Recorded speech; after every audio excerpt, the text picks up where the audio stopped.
दे मेरे होश ही उड़ा दे। ढोले दा चस्का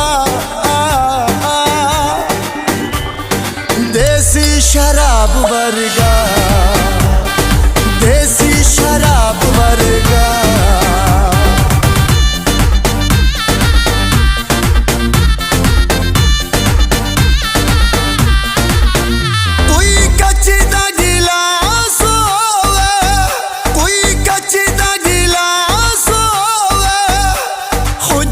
ढोला दूर होवे दिल बड़ा ही उदास होवे, हाय दिल बड़ा ही उदास